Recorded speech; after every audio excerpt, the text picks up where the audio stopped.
Sir मेरे लिए क्या हुक्म है? इनके खिलाफ अगवा की रिपोर्ट थी क्या? नहीं सर, वो हमें ऊपर से कॉल आई थी ऊपर कि से कॉल आई और आपने एक शरीफ इंसान को उठा के जेल में डाल दिया। सॉरी सर, वो मुझे नहीं मालूम था कि ये आपके रिश्तेदार हैं। ये मेरे रिश्तेदार हों या ना हों, बिना सबूत के इस तरह का काम करना एक जुर्म है। अब अगर वो लोग आपसे राब्ता करें तो आप मुझे इन्फॉर्म करेंगे, समझ आई? जा सकते हैं आप। Okay sir.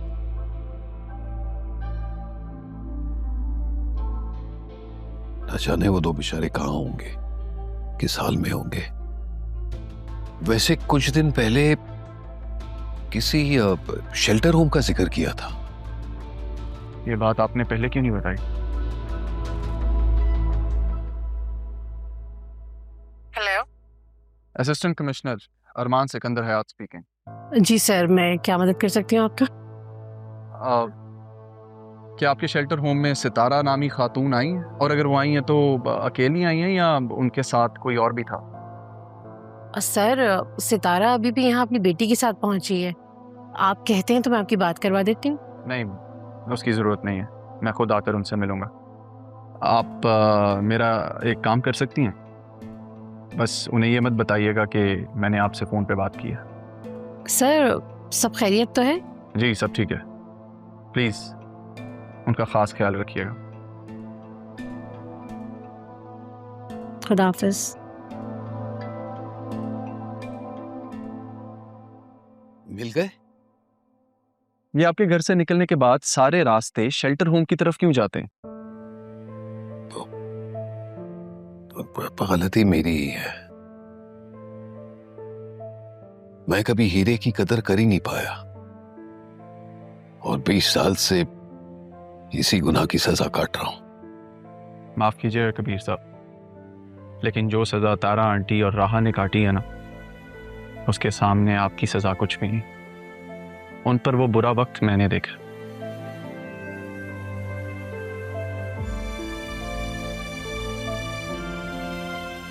वसीम और जरियून से ज़रा दूर रहिएगा, उन्हें अब मैं अपने तरीके से हैंडल करूंगा। अपना ख्याल रखिए। शेल्टर होम का पता तो दे दे। अभी नहीं, अभी जख्म ताज़ा है, तकलीफ ज़्यादा होगी।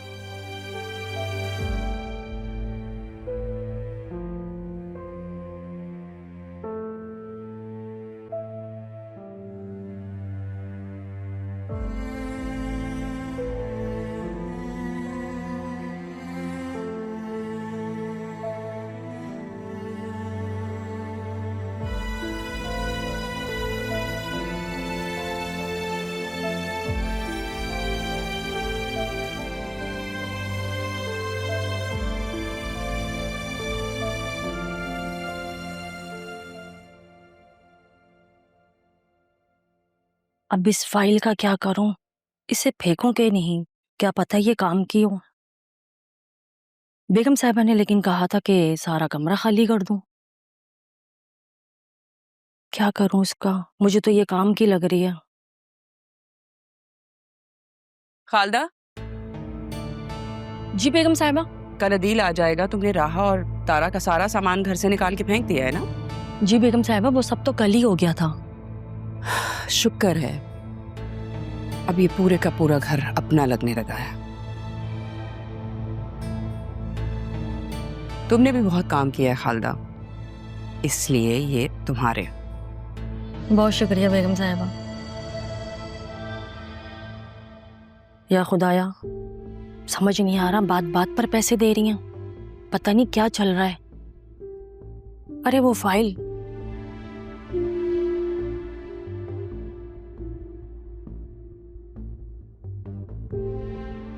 ऐसा करती हूँ, इसको छुपा देती हूँ।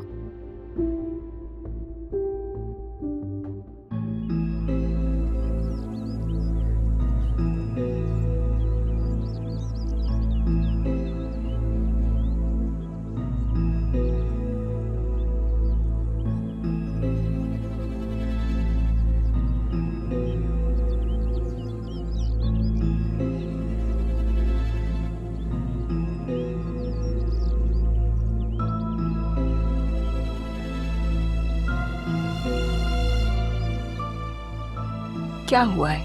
ऐसे क्यों टहल रही है? कुछ नहीं, बस ऐसे ही। अरमान से नाराज हो क्या? नहीं, मैं क्यों अपने बेटे से नाराज होने लगी? मैं जब भी उसे देखती हूँ मुझे सिकंदर की याद आ जाती है। हूबहू सिकंदर जैसा है, वही नैन नक्श, वही अंदाज। बिल्कुल ठीक कह रही हैं आप। जानती हैं, जब छोटा होता था तो अक्सर मुझसे पूछता था कि मेरे अब्बा कैसे दिखते थे, तो मैं यही कहती थी, तुम बिल्कुल अपने बाबा जैसे हो। मैं ये तो नहीं पूछूंगी कि तुम किस बात से खौफज़दा हो, मगर मैं ये जरूर कहूंगी कि अपने दिल से डर निकालकर अरमान पर यकीन करना सीखो, क्योंकि मैंने उसके अंदर यकीन और मलाल दोनों देखा। यकीन अपने सच्चे होने का और मलाल इस बात का कि तुम उस पर यकीन नहीं करती। ये सब आपको कैसे पता चला? जानने के लिए एहसास लफ्जों के मोहताज नहीं होते। ठीक कह रही हैं, लेकिन मुझे अपने बेटे पे पूरा यकीन है। मैं तो बस वक्त के फैसले का इंतजार कर रही हूँ कि वो क्या फैसला करता। वक्त बेहतर फैसला करेगा, आगे अच्छा होगा इंशाल्लाह। अरे असिस्टेंट कमिश्नर की माँ हो, कोई कम बात है क्या? चलो कहीं बैठ कर चाय पीते हैं। बाबा, बाबा प्लीज थोड़ा सा पी लें। आपने सुबह से कुछ नहीं खाया, थोड़ा सा। बहुत अच्छा किया आंटी आपने चाचू को यहाँ ले आई इस रूम में, वो अब ज्यादा बेहतर फील करेंगे।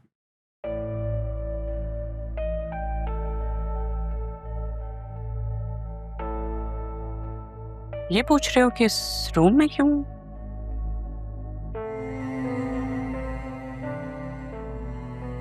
डॉक्टर ने कहा था तुम्हें किसी ऐसी जगह रखा जाए जहां पे सुकून में रहो। मैंने सोचा इस घर में पापा के रूम से हट के कौन सी ऐसी जगह हो सकती है जहां तुम्हें सुकून मिले। अच्छी बात है ना बाबा, अब हम दोनों इसी रूम में बैठकर खूब बातें किया करेंगे, बल्कि जरियून भी हमारे साथ बातें किया करेंगे। हाँ बिल्कुल, क्यों नहीं।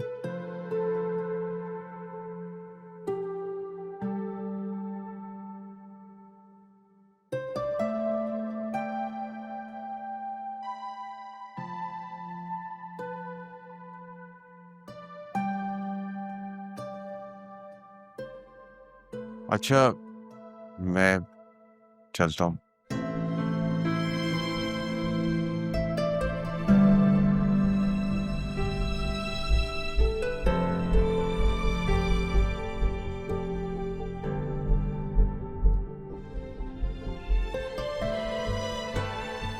क्या कहना चाह रहे हो आदिल? मुझे नहीं तुम्हारी बातें समझ में आ रही ठीक से। मैं काम करती हूँ ना, किसी साइन लैंग्वेज वाली टीचर को रखती हूँ ताकि समझ तो आए कि तुम बात क्या करना चाहते हो।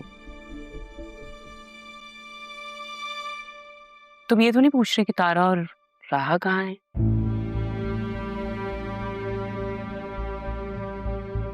तुम हॉस्पिटल में थे इसलिए तुम्हें बताया नहीं, लेकिन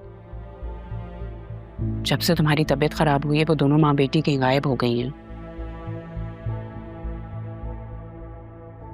पापा प्लीज संभालें खुद को, मम्मा सच कह रही है। शाह और फुप्पो कहाँ गए किसी को कुछ नहीं पता।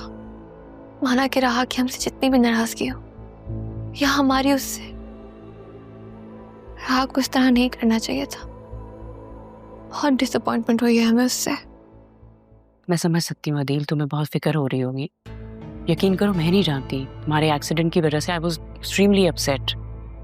मुझे नहीं पता ये लोग कहाँ गए हैं। हो सकता है तारा अपने शौहर के पास चली गई हो। भाई उसके शौहर ने डेरा डाला हुआ था बाहर, अब वो भी नहीं है। तुम ना इन लोगों के बारे में मत सोचो, किसी के बारे में कुछ भी सोचने की जरूरत नहीं है, मत करो फिक्र इन लोगों की। खाना जाके लगवाती हूँ, वसीम भाई भी आने वाले होंगे। अब देखो ना, जिन लोगों को हमारा साथ देना चाहिए था, मुश्किल वक्त में साथ खड़े रहना चाहिए था, वो लोग तो है नहीं, और जिन लोगों से हमें जीरो एक्सपेक्टेशंस थी वो खड़े रह गए।